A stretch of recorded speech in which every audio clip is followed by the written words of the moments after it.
Hey, why is she holding a ghost?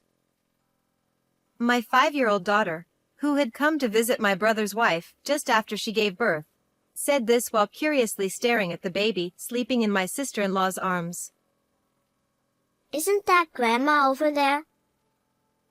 At my daughter's next words, my sister-in-law let out a silent scream. She quickly tossed the baby into the crib, pulled the blanket over herself, and started trembling uncontrollably. I was shocked and confused by her terrified reaction. And later, a shocking truth was revealed. Emma, my daughter, had been saying strange things since she was old enough to talk. Even when she was playing with dolls by herself, she would say, I was playing with my big sister. Or she would point at an empty spot on the street and ask, Why isn't that person using an umbrella when it's raining? I began to wonder if she had some kind of sixth sense, but since I'm terrified of ghosts and scary stories, I just brushed it off as her having an imaginary friend, just like many children do. Because of that, I never mentioned it to my brother. My brother, who is 2 years older than me, is a gentle and easygoing person. We used to play games and watch movies together when we were kids. He got married shortly after I did, tying the knot with his girlfriend at the time. However, Amy, his wife, turned out to be rather selfish and often caused trouble for those around her. She was the one who held the reins in their household, but I thought it suited my laid-back brother just fine, so I was happy for them. They also ended up living with my mom at our family home, and my brother, who travels a lot for work, was very grateful for. Sometime after my brother got married, I became pregnant with our long-awaited second child. I'm pregnant, John. Congratulations, Nancy! That means Emma's going to be a big sister. Thank you. I'm so happy. When I shared the news with my brother, he was overjoyed. But that wasn't all. Actually, Amy's pregnant too. Your child and ours will be in the same grade. To my surprise, my sister-in-law was also expecting. Wow! What an amazing coincidence! I was thrilled by the news, and my brother and I started chatting excitedly about the future. Things like the baby's gender, possible names, and daycare plans. I felt so happy thinking about the child I would soon bring into the world. However, that peaceful time didn't last long before tragedy struck. I was suddenly hit with severe abdominal pain. My husband rushed me to the hospital, but by the time we arrived, it was too late. The baby inside me had already passed away. After spending hours crying, I forced myself to make the difficult call to tell my mom, who had been so happy about my pregnancy. But no matter how many times I called, my mother's phone wouldn't connect. Growing increasingly anxious, I decided to reach out to my sister-in-law, who lived with her. Hello, Amy? It's been a while. I just have something I need to check. What is it? Amy's voice was curt, filled with irritation. I've been trying to call my mom's cell, but it's not connecting at all. Also, did you guys cancel the landline? I got a message saying it was disconnected. Yeah, there were too many telemarketers, so we got rid of it. Is something wrong with my mom? I'm worried because I can't reach her on her cell either. She said it broke. She'll get a new one eventually. Amy quickly cut me off, then added, So, what do you need? I can pass along a message. It was clear she wanted to end the call as soon as possible. So, I decided to tell my sister-in-law about the miscarriage.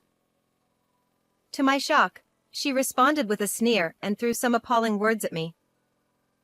Were you still working your part-time job? standing for hours on end, right?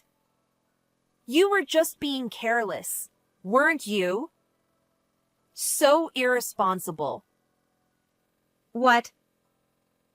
I mean, you already have one child, so it's not like you should be that sad. There's no point in dwelling on it. You can just have another one. I was stunned by Amy's insensitivity. I couldn't understand how she could be so cruel, rubbing salt into my wounds while I was in the depths of grief over losing the life inside me. She continued, If you miscarried that quickly, the baby might have been weak anyway. Unlike you, I take good care of my body. But by then, I couldn't hear anything she was saying anymore. I simply said, I have to go, and hung up the phone. Yet, the tears kept flowing, and I couldn't stop them. It was the first time I had ever felt such overwhelming sadness and despair. I lay on the couch and cried until my husband came home, unable to do anything else. Although I was somewhat worried about not being able to reach my mom, I avoided visiting my parents' house for nearly 6 months because I couldn't bear the thought of facing Amy after that call. Then, one evening, just after 10 p.m., I received a phone call from my brother. It was unusual for him to call at that hour, so I answered and heard his voice trembling with tears. Nancy, Mom collapsed from heat stroke. She didn't make it. No, that can't be. Mom. I was so shocked that everything went black before my eyes. Apparently, my sister-in-law had returned home that evening and found my mother collapsed in the yard. She called an ambulance, but Mom wasn't breathing, and by the time my brother arrived at the hospital from his business trip, she was already gone. They said she was found near the shed in the yard, perhaps searching for something when the heat got to her. It was a tragic accident in the height of summer.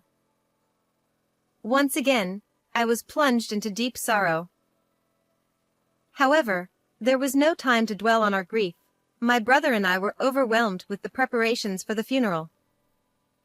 We had to notify the authorities, contact our relatives and my mother's friends, arrange the funeral, and prepare for the wake. We were constantly on the move, but my sister-in-law showed no intention of helping. I was concerned about her health due to the pregnancy, but she didn't seem to be suffering from severe morning sickness. If you have a moment, Amy. I hesitantly asked her for help, but she quickly looked away. I'm not good with these kinds of things. I'll just go rest somewhere quiet. With that, she hurried off to the waiting room. When the wake began, my brother and I were busy attending to the relatives and friends who had come to pay their respects. We greeted each guest, sharing stories and memories of our mother. So early, it's truly heartbreaking. Don't let it get you down. Hearing such kind words from my mother's friends and acquaintances, I felt proud of her for the way she had valued her relationships with others. Although my frustration with Amy's lack of involvement continued to grow, I was too consumed by the sadness of losing my mother and the demands of the funeral to dwell on it. After the funeral finally ended, my brother and I were able to take a moment to breathe. Nancy, thank you so much. I'm sure Mom feels relieved now. Yeah. You did great too, John. It was tough. At that moment, I suppressed my frustrations with Amy's indifferent behavior, and together with my brother, I cried as we remembered our mother. Sometime later, as we began organizing the condolence money, Amy suddenly appeared out of nowhere and approached us. I wondered if she had finally decided to help, but that thought was short-lived as she said something unbelievable. Hey, shouldn't I be the one to keep this? What do you mean by that? I asked, unable to comprehend her words at first. Well, I lived with your mother and took care of her, so I should be the one to get the condolence money. My brother frowned and looked at her in disbelief. Amy, what are you talking about? But she didn't seem bothered by our reactions. I was the one closest to her and had the hardest time, so it's only fair, right? My brother and I were shocked by her unreasonable demand. Now is the time to remember Mom, so please don't talk about such things, I said. Yeah, enough is enough. My brother added. Although my sister-in-law was scolded by both of us, she nonchalantly changed the subject. By the way, I heard Emma's birth gift was $1,000. My husband told me. I'd like that much too. What? And if you're not using Emma's old baby items anymore, could you give them to me? It would save us some money. My husband and I were taken aback by her audacity. Hold on. This isn't the time to be talking about this. My husband interjected, trying to bring some sense to the situation. But we're going to need to prepare for the baby. Amy, please stop. Now isn't the time. We can discuss this later. The cold tone in my brother's voice, something I wasn't used to hearing, chilled the room, and even Amy fell silent. Seasons passed, and my brother eventually contacted me to share the news that their baby had been born safely. He was on a business trip and couldn't visit right away, so he asked if I could go in his place. Despite all the hurtful things Amy had said and done, which still lingered in my mind, I decided to put it aside for the sake of the occasion and took my daughter to the hospital. Welcome, Nancy, Emma. When we entered the room, Amy was smiling, holding her newborn baby. Seeing her there, I almost forgot about the hurtful words from my miscarriage and the frustrations during the funeral. I felt genuinely happy in that moment. But then, it happened. Hey, Amy, why are you holding a ghost? My daughter tilted her head curiously and pointed at Amy. Neither Amy nor I understood what she meant and were momentarily stunned. Isn't that Grandma? When my daughter continued, Amy let out a silent scream, throwing the baby into the bassinet. Amy turned pale, trembling uncontrollably. Are you okay? What's wrong? I hurried over, placing a hand on her shoulder, but she shoved it away and pulled the blanket over herself. Please, just leave. Her voice was barely audible as she buried herself under the blanket, refusing to respond to anything else I asked. After leaving the hospital, I walked in silence, worried about my sister-in-law's strange behavior. Then, my daughter started to say something even more unbelievable. Although I was shocked, several things came to mind that made me think, could she be telling the truth? Determined to uncover the truth, I decided to visit my parents' house under the pretext of tidying up.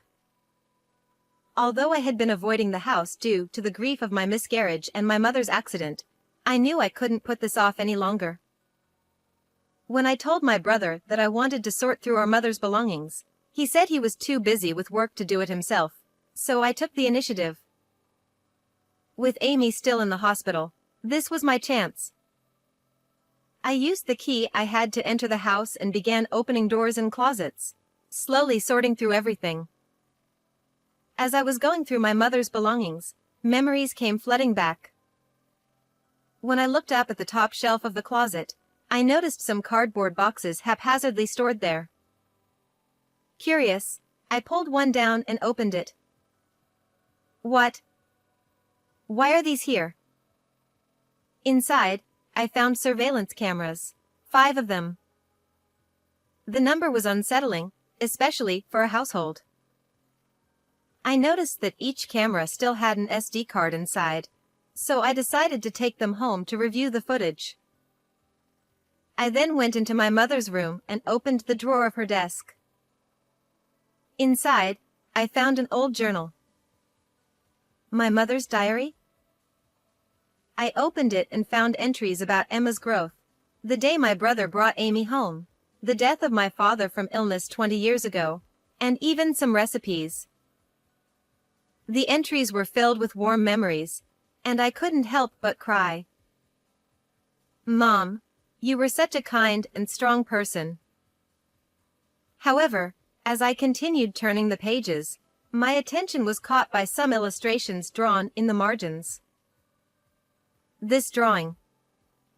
It looks familiar. It resembled an illustration I had created with my mother when I was a child. As I traced back my distant memories, I realized a terrifying truth.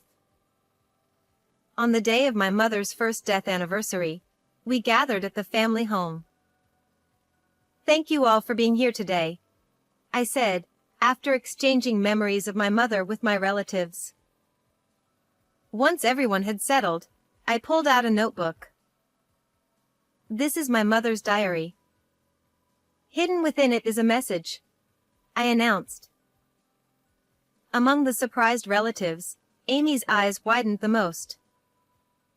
What? I've seen that diary, and there's nothing special in it. She scoffed, dismissing the notion.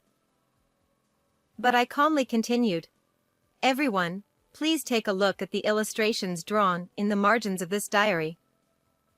These are part of a code my mother and I created when I was a child. The relatives leaned in with curiosity. When you connect the first letters of the words in these illustrations, it spells out, "Look behind the dresser," I revealed. Amy's expression shifted to one of confusion. When I actually looked behind the dresser, I found a letter that my mother had hidden there. As the relatives expressed their shock, Amy turned pale. This letter describes how Amy made me do all the housework while keeping a constant watch on our mother to ensure she didn't slack off, I said, holding up the letter for everyone to see. The room filled with uneasy murmurs as the relatives began to understand the gravity of the situation. Despite her growing anxiety, Amy desperately tried to explain herself. That's just your mother's delusion. It's all lies to make me look bad. Maybe you forged it yourself. Amy blurted out, her voice shaking.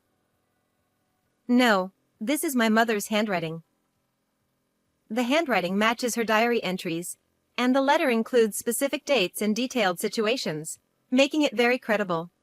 I countered calmly. There were many other hiding spots indicated by the illustrations, and we found more letters from my mother in various places around the house. Under the mortar in the kitchen, between large plates, inside a box of canned goods, in the rag drawer, and even in the back of the shoe cabinet. If Amy had been doing the cooking and cleaning, she would have noticed these letters. The fact that she hadn't found them supports the truth of what my mother wrote. The other letters revealed even more, how Amy had stolen my mother's pension, forced all the housework onto her, and even had an affair. She had also cut off my mother's means of communication to keep this from my brother and me and had installed surveillance cameras throughout the house, in the yard, and at the entrance to ensure that my mother couldn't leave the house alone. Enough of this. It's all lies. What proof do you have that any of this is true? Amy shouted, her face flushed with anger. At that moment, my daughter stepped forward and stood in front of her. Grandma says Amy locked her up. She told me at the hospital too. My daughter said softly. Stop lying! Amy screamed, her voice filled with rage, as she lashed out at my daughter. But I stepped in front of her, shielding my child. Emma is not lying. Watch this video, I said, pulling out the SD card I found in the surveillance camera and playing the footage on my laptop. The content of the video was shocking. It showed my mother and Amy going to the storage shed to retrieve something. As my mother unlocked the door and began to enter, Amy suddenly shoved her inside. She then snatched the key, locked the door, and was clearly seen leaving the premises, glancing around nervously to ensure no one was watching. Our family home is in a rural area, with the nearest neighbors at some distance. It was also the height of summer, so few people would have been outside. Amy must have planned the whole incident, knowing the likelihood of being seen was minimal. Why would you do something like this? I asked, horrified. Amy muttered under her breath, her voice filled with resentment. She always nagged me whenever I came home late and insisted I help with the housework. Her tone grew more agitated, and suddenly she raised her voice. And then, somehow, she found out about my affair and threatened to tell my husband. I just wanted to teach her a lesson. That's all! I was stunned by Amy's selfishness and the flippant way she tried to justify her actions. This is the truth about how my mother died, I declared, as a heavy silence fell over the room. Everyone present was at a loss for words. Amy, with a tone of false bravado, said, I've confessed everything now, so just let it go, okay? The dead can't come back, so let's move on. Don't be ridiculous, I shouted, my voice trembling with rage. I will never forgive you. You're going to spend the rest of your life behind bars. What? Wait, you're going to call the police. No, please, don't do this. Amy cried out, collapsing to the floor as she clung desperately to my legs, sobbing. But I felt no sympathy for her. You'll have to live with the weight of your crimes, I said coldly, turning away as Amy slumped in despair. After that, my sister-in-law was arrested and spent many years behind bars. Her parents disowned her, and even if she were to be released, she would have no family to turn to. Her life would be a thorny path until the end. My brother divorced her, and their child was placed in an institution. Just as my mother had written in her letters, Amy had been unfaithful, and a DNA test revealed that the child wasn't my brother's. I later heard that Amy's parents took in the child and were caring for them. When things had settled down, I returned to the family home to continue organizing it. While doing so, I spoke with my brother. I was so focused on work that I didn't see her true nature. I couldn't protect Mom. My brother lamented. I gently patted his shoulder and said, but through Emma, we were able to uncover the truth. I'm sure Mom is at peace now. As my brother looked up, Emma suddenly asked, Is Grandma still here? No, she's not here anymore. My daughter replied with a gentle smile. She smiled at me and then went up to the sky. I believe that from now on, our mother will watch over us from above. And her love will continue to live on in our hearts forever. How did you like this story? Don't forget to subscribe to the channel. I'll see you in the next video.